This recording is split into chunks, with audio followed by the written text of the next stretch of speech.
First we begin. Don't forget to hit the subscribe button. Also, let us know where and when you're watching this.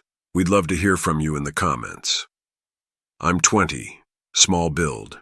Not exactly the guy anyone's afraid of in a lineup, you know.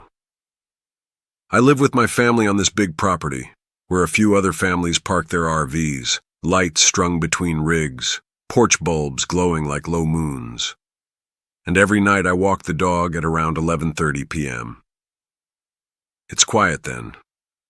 Quiet in that way that makes every tiny sound feel louder than it should be. Gravel crunch, leash clips, my dog's tags tapping like wind chimes, and me filling the empty space with deep breaths I try to call calm. That night I saw the headlights before I heard the engine. They slid along the fence rails, white beams bending over wood, creeping toward me like a spotlight hunting something it already knew was there. A white BMW drifted into the street, slow at first, then slower. Too slow. The kind of slow that means someone's watching. The kind of slow that feels like a decision being made. We don't have sidewalks out here, just the road. One long strip of tar stitched between mailboxes and ditch grass, so I moved in tight along the edge. My dog did the same, ears up, body tense. The car coasted until it was right behind me, 10 feet, maybe less. I could feel the engine in the road, a vibration under my feet that hummed up into my legs. I didn't turn. I didn't run. I just kept walking like everything was fine, like my lungs weren't buzzing, like my palms weren't slicking the leash. Then the engine revved and the BMW fishtailed out around us, fast, too fast for a neighborhood at midnight, blowing past with the windows up, tinted, mirror black. I looked right at the driver as he passed, as if a stare could do anything. He didn't look back. He didn't need to. 50 yards ahead, he braked hard, stopped, pivoted the car sideways across the road like a barricade, just sat there. A white rectangle on blacktop, neat and hungry. It broke something inside me, the part that still wanted to pretend this was normal. I scooped the leash short and ran. My dog surged with me, low, quiet, fast. Shoes slapping, heart banging, breath getting shredded in my chest. The BMW straightened out in a smooth, lazy move, like a cat rewrapping its tail, and rolled off. As if to say, not yet. I told my girlfriend the next day. She hates this stuff. She said, "You're not doing those walks alone anymore." So she came with me, hand in mine, the dog trotting between us like a furry metronome. We tried to keep it light. Small jokes, old stories. But I was scanning the road, the trees, the windows. My ears were doing this panicky radar thing, trying to hear everything at once. A branch creak, an engine, a footstep that didn't belong. We turned at the usual spot, started back. That's when I heard it, this thin sound. Not a voice, not exactly. Like a wheel somewhere, rubber brushing gravel, or a chain whispering over teeth. I stopped. My girlfriend squeezed my hand. I looked at her face and watched all the blood drain out of it like someone had pulled a plug. I glanced at the dog. He was frozen, not alert, not curious, not him, head low, tail tucked, like something behind us had reached into his bones and turned a switch off. He was born to bark at shadows. He didn't bark. He barely breathed. I turned around. There was a figure in the road. No features, just negative space cut out of the night. Hood, gloves, all black, and the darkness swallowed every detail like it was helping him. He was closer than he should have been, closer than anyone can get without making a sound, and he was moving toward us with this steady, quiet gait that made the hairs on my arms push through the skin. "Go," I said. "Now." We didn't run. Not yet. Not with no sidewalks and ditches that break ankles. We speed-walked. Every few steps I checked over my shoulder. My girlfriend's hand shook like something trapped. The figure's pace quickened. I could feel it without looking, the way a room feels colder when a door opens behind you. Then the sound clicked into place. An electric whine. He slid past us on an e-bike with no lights, no reflectors, nothing but a ghost's glow from distant porch bulbs wiping across his frame. He didn't look at us. He didn't speak. But I felt him watching. Not eyes, exactly. Just that pressure on the back of your neck when someone measures your shape and decides what to do with it. We reached our property, cut through the spacing between RVs where safety lives in porch talk and late-night coffee, doors, voices, the clink of a spoon in a mug. The e-bike rolled on. The figure was gone.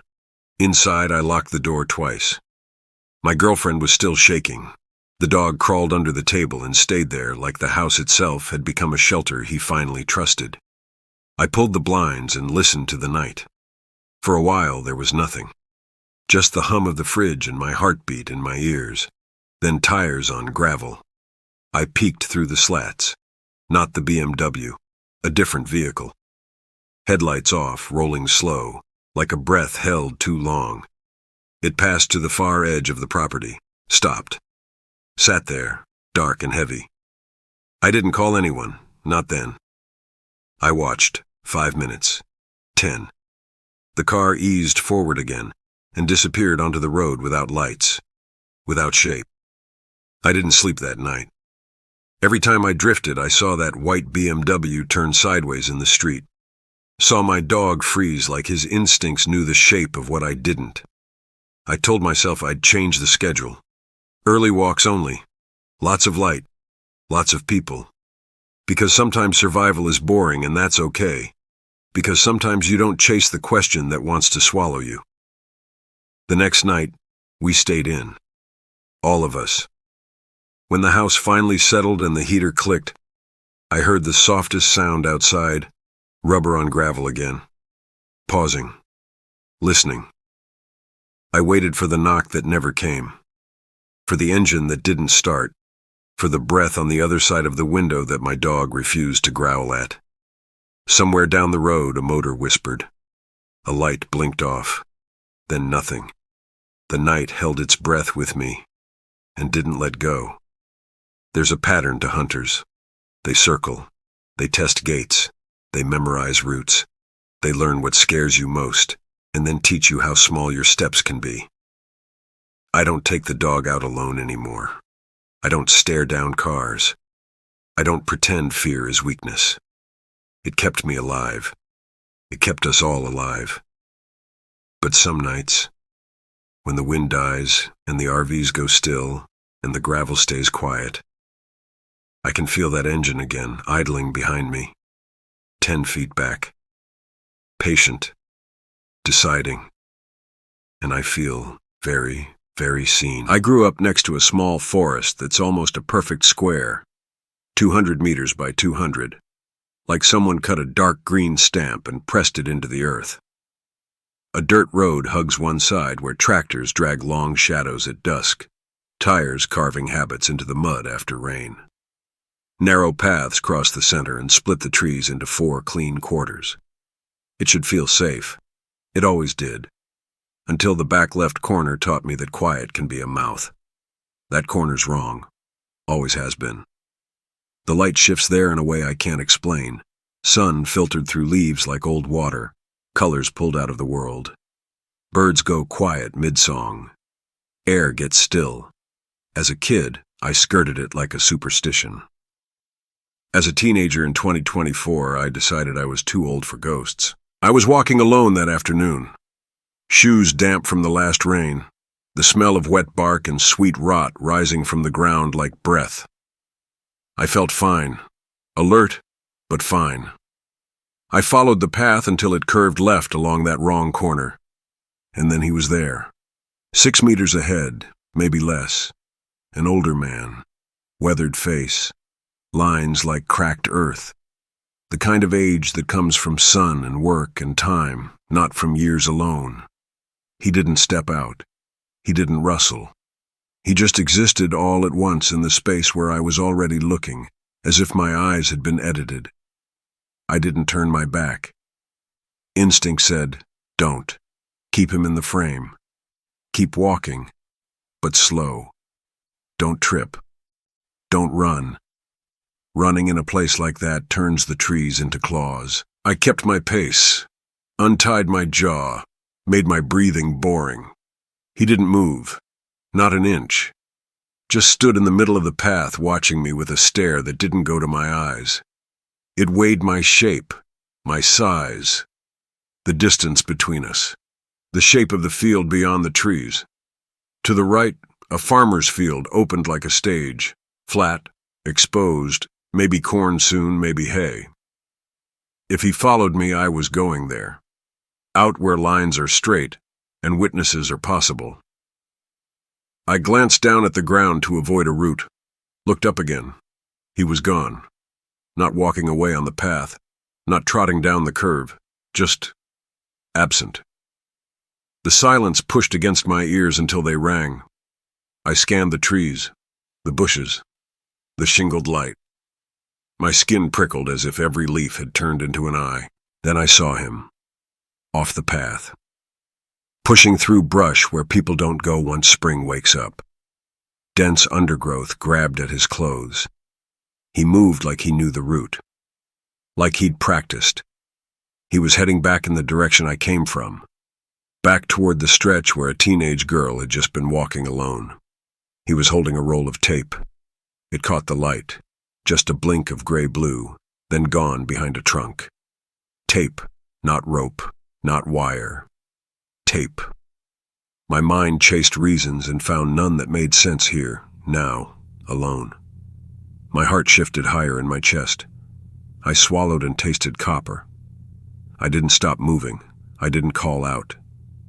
I turned my steps toward home, calm, even, ready to sprint if a branch cracked wrong.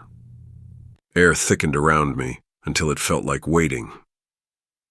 I watched the right side of the path where he'd slipped in. Nothing. Nowhere. Leaves and shadow. Then I heard a new sound. Small and electric. A hum like a mosquito in my ear. He rolled back out from the bushes riding a small electric scooter. He must have stashed it there earlier. He didn't look at me. Not directly. He rode past, slow. Too slow for a person whose path is clear.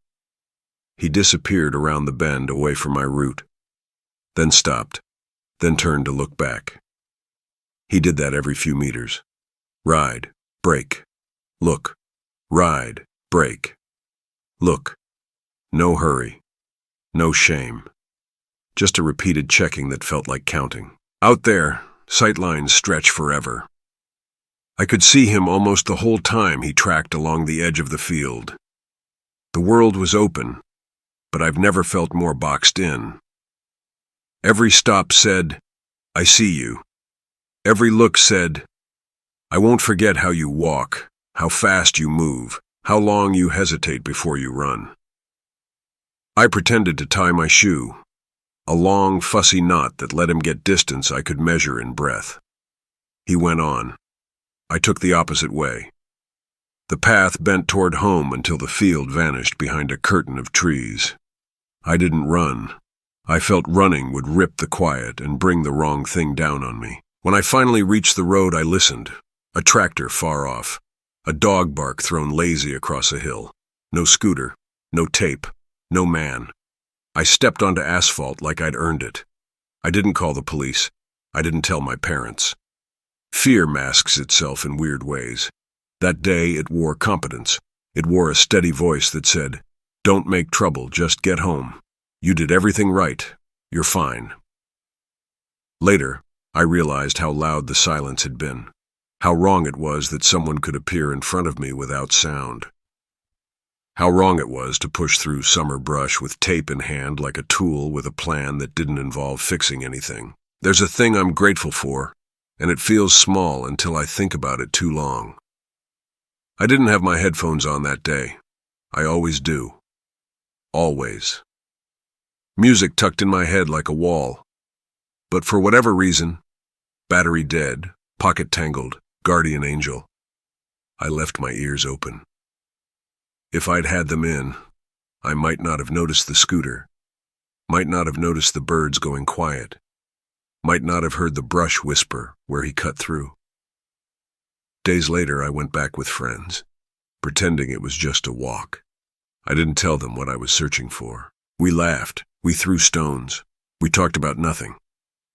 But all I could see were the corners where the trees knit tighter, the places where a stash could live unseen. I didn't find anything, not a strip of tape, not a tread mark. The forest keeps secrets if it likes you. Sometimes I dream of that tape, not the color, the sound it makes when the roll lifts and the adhesive stretches.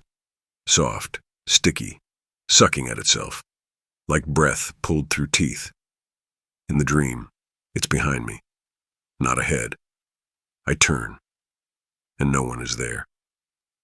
Just a path that bends, and a field that waits, and a corner of the forest that hates the light.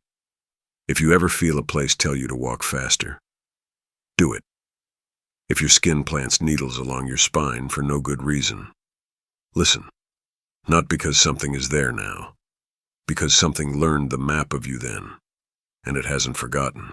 The laundry room is in the basement, down a stairwell that eats echoes, through a heavy door that always closes harder than it should. Past that, there's a long hallway. On the left, storage rooms, metal doors with vents that smell like dust and old cardboard. On the right, the laundry. The lights are on motion sensors. The first seconds are always dark. The dark has a smell down there. Damp concrete, fabric softener, a sour note like something stored too long. When I first moved in, I tried to make peace with it. You can't be scared of where you have to go twice a week. Still, those first steps after the door, each time, I felt watched by something that understood patience better than I do. I saw her the first week. The door thudded shut behind me. The dark held. Then the sensor clicked, and light rolled down the hall in a wave. Just before it reached the far end, a silhouette detached from the wall, long hair, slight frame, and slipped into a storage doorway like oil going thin on water. Gone. If the light had clicked a half-second earlier, I'd say I imagined it. But I saw motion in the dark. I know what my eyes do when they're lying. I told my boyfriend. He laughed at first, the way you laugh to keep your courage in your mouth. Then, 2 weeks later, he came upstairs, pale. "I think I saw your basement lady," he said, and that was the last time he laughed about the laundry. After that, I started catching her in glimpses, once or twice a month. A curve of shoulder vanishing behind a machine. Hair moving like a curtain in a draft. The sound of small, hurried steps trying to be clouds. She wanted to be unseen, but not too soon. Always after I was in the hallway. Always after my eyes had to decide if they were brave. I tried to be kind about it. People live complicated lives. People hurt. People hide. So I kept my eyes on my tasks. I loaded clothes. I measured detergent. I listened to the chug and swallow of the washers like they were breathing. Sometimes I found little things left behind. A bottle of softener, a basket by the table, a sweatshirt folded the wrong way. I'd tell myself she'd be back for them, that she'd forgotten, that this was normal. Then I caught her crouched behind one of the industrial washers, not moving, just folded into a neat waiting shape. She didn't dart away that time. She stayed there, face hidden by her hair, waiting for me to finish so she could rise and slide out like smoke. It was the weirdest kind of politeness, the kind that recognizes you as an obstacle and nothing else. Weeks later, I found a key in the garage. Tiny, shiny, one of those that could fit a lock you don't think about until it matters. I wrote a note. Found a key. Text me to describe. Left it by our building's entrance. Then I remembered the other building shares our basement garage. I wrote another note and took it downstairs through the heavy door, into the long hall, past the storage vents breathing dust. She was at the far end by the door to the other building's stairwell. The light was still rolling toward her, slow as honey. She saw me and moved the way a shadow moves, no sound, pure intention. She slipped through the door and vanished up the stairwell. My heart did that flutter-hitch thing like a fish hitting a line. I kept walking. I pushed into the stairwell and propped the door open because I was coming right back. The stairwell's light flickered on and showed me nothing but a turn in the steps and the smell of someone else's paint. I took the stairs, note in hand, to leave it by their entrance. Halfway up, where the stairs curve, I glanced back down through the gap. The hall behind the door had gone dark again, and she was standing there, not moving.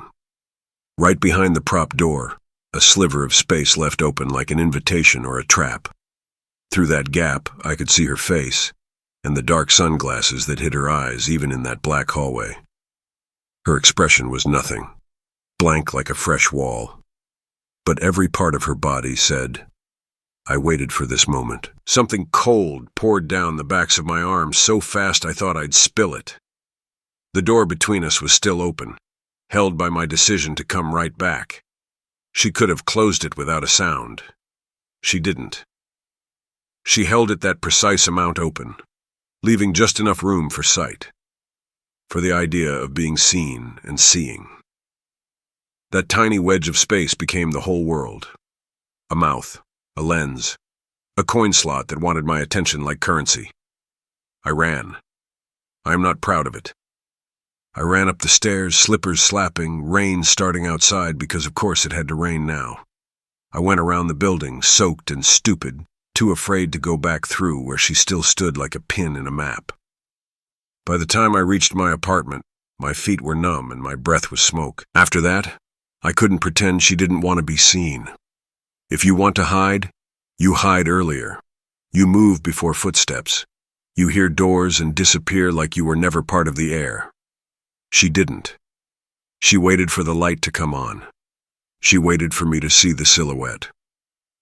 She waited for me to feel the moment bristle, and then she slipped away. Except that one time she didn't slip. She positioned herself exactly behind the door. Which means when I walked through, we were inches apart. Shoulder to shoulder for a heartbeat I never felt. Her perfume in the dark, maybe. My pulse loud. The skin of the world stretched tight between us. It changed everything. Doing laundry wasn't a chore anymore. It was a dare. Even when I didn't see her, I felt the potential of her. The machines stopped being machines. They became cover. The corners became the place where eyes might live. I started holding my keys between my fingers like idiotic claws. I started walking lighter, quieter, not to avoid her, but to hear her if she tried the door again. Then one night, while my clothes were tumbling and the room swelled with warm detergent air, the motion sensor cut out for a second. Darkness swallowed the room and gave it back. In that single heartbeat of black, I heard the smallest sound. A breath caught behind metal. Not a mouse, not the pipes. The human catch a throat makes when someone hears their own name whispered, but no one is there. The light snapped on. Empty. The hallway past the door was empty. The storage vents sighed. The washers hummed. The smell of rain slid under the door from the garage like a wet postcard. When my cycle ended, I pulled my laundry out fast, clothes hot and sloppy in my arms. As I turned to leave, I saw it on the folding table. A single pair of dark sunglasses, cheap, plastic, droplets of water clinging to the lenses as if they'd just been outside. No note, no basket, no footsteps. The door to the stairwell, just barely ajar. I didn't touch them. I left the basement and closed the heavy door without looking back. Upstairs, I locked everything I could lock and listened for an elevator, a stair, a key sliding into a lock near mine. Nothing came. Silence stretched thin enough to hear my apartment hum. I still tell myself she's not dangerous, that she's a person with edges worn down by something I can't see. But I can't shake the math of it. The timing, The practiced slips. The way she didn't hide until hiding meant being found first. It's not innocent to want to be seen like that. It's not harmless to make the dark into a performance. I do laundry during the day now. Bright, boring day when the hall smells faintly of dust and just dust, when footsteps mean neighbors and voices have names. But sometimes a sock goes missing. Not a pair, just one. Sometimes there's a wet spot on the floor near the door, as if rain walked in and stood thinking. And sometimes, when I open that heavy door and wait for the light, I feel someone behind it, close enough to touch if it swung wider. I hold it tight. I let it ease closed. And I stand there listening for the breath that waits in the dark to be noticed.